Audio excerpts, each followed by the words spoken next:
All right, we're picking back up again in Matthew 24. And we talked about the temple and the timing with the three questions the disciple had. But it didn't answer when the temple is going to be destroyed. They said, when shall these things be? There was a revolt that took place later in time, around 66 AD, when the Jews just tried to rebel against Rome. And some were trying to work with Rome. They stopped the sacrifices in the temple, and it kept leading up to this tension. And finally, in 70 AD, Vespasian got tired of the revolt of the Jews and saw that the Jews that was working with him was just simply not enough. And they sent Titus, his son, who led the army, in to destroy that temple. And literally, as Jesus said, not one stone left upon another. And can you imagine the disciples who were still alive in that year that seen this come to pass and remembered the words of the Lord here? And so we continue on. The three questions again from verse 3 were, tell us when these things should be. So now that I've shared with you what happened to that temple destroyed by Rome, by Titus, and then what shall be the signs of thy coming? So when are you coming back? And of the end of the world. Jesus begins answering that. And so verses 4 through 14, I'm just going to title this Troubles. And yes, it does point toward what Jesus himself titles in verse 21, the Great Tribulation. And kind of like the heading I put over chapter 24 and 25 for Matthew was signs of impending danger. And these are signs that are still with us today as you look around, even in our country, and you go, wow, so true. What Jesus said would come, but he said, don't fear. The end's not yet. And he gives us the exact things to be looking for when the end will be. Now, I'd say we're close, but watch this. And Jesus answered and said unto them, take heed that no man deceive you.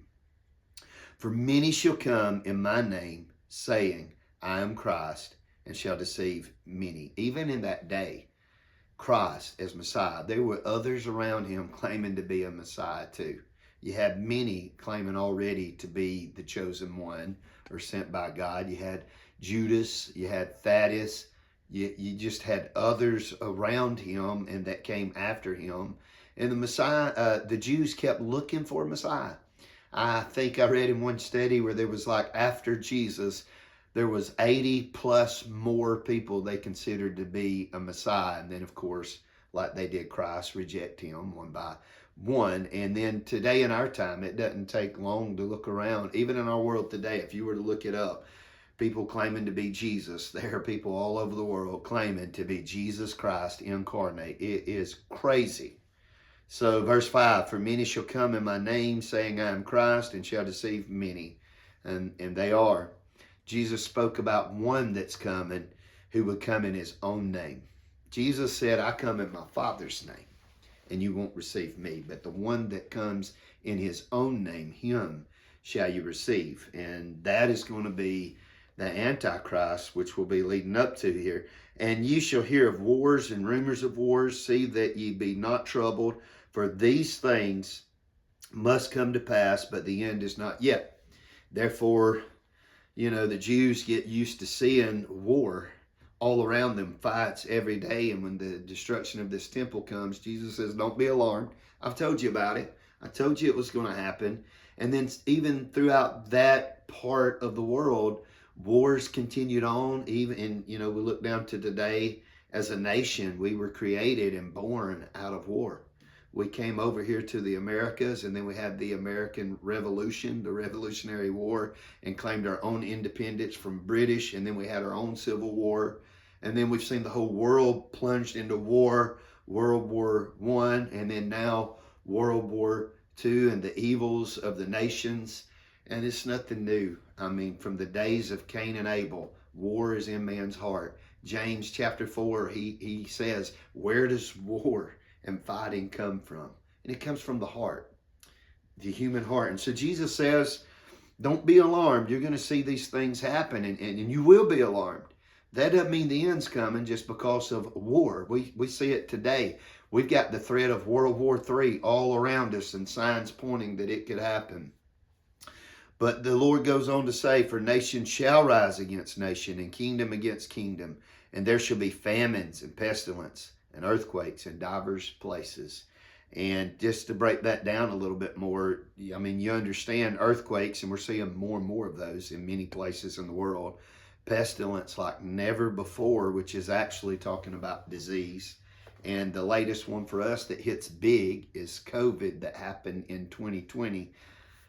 And the effects we've seen of that in our own nation, can you imagine what it was like in the days when the bubonic plague hit over in England and that part of the world?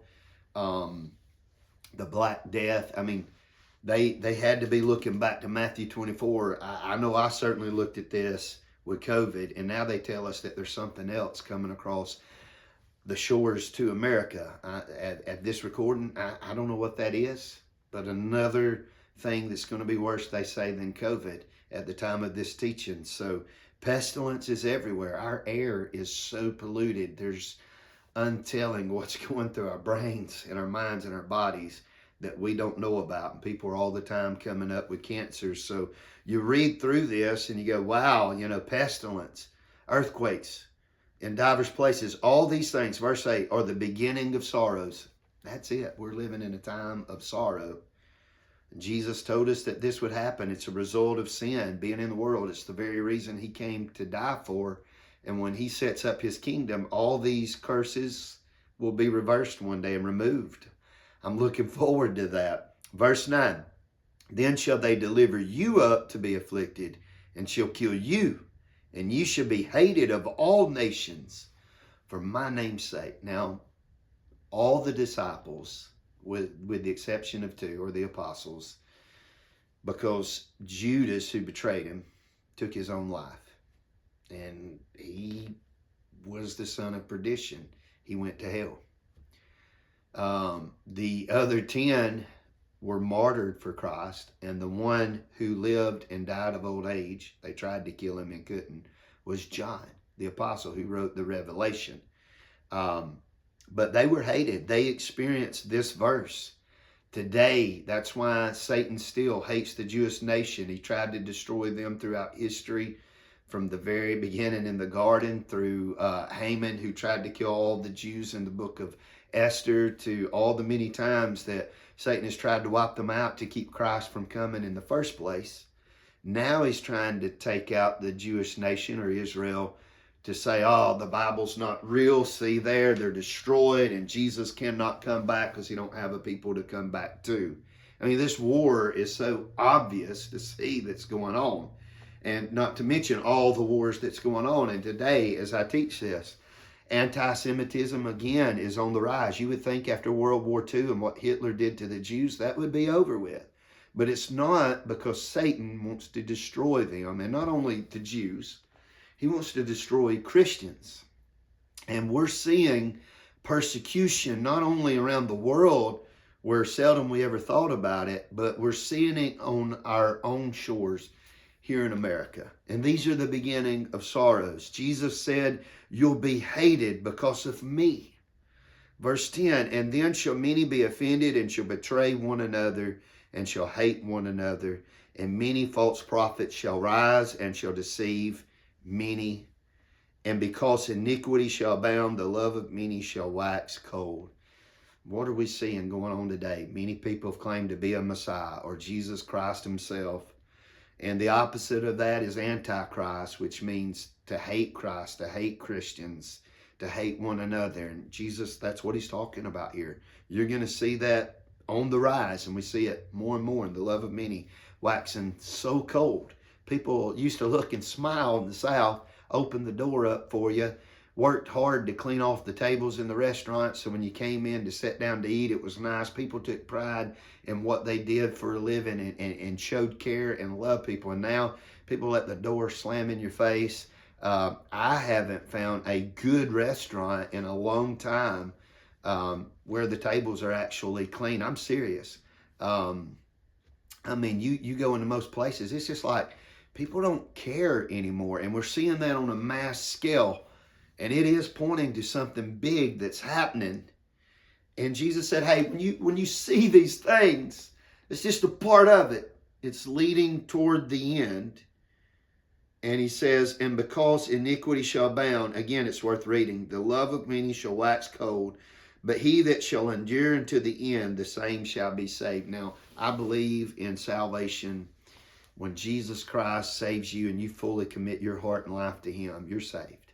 If you've repented of sin and asked the Lord to come into your heart and save you based on what he did on the cross, it's the finished work, then he saved you and you're eternally saved. You're sealed until the day of redemption. So I'm not worried about enduring. And what Jesus is talking about here, those that are truly saved will endure. They will make it all the way to the end. There's no turning back. But these times that we're in and the times that's coming for the Great Tribulation will call out the people that are not truly Christian, who've not given the Lord their heart. They won't endure until the end. They'll deny the faith. They'll deny Jesus, especially when the mark of the beast comes into view. And we'll talk about that here in just a moment, because the Lord starts talking about the Great Tribulation.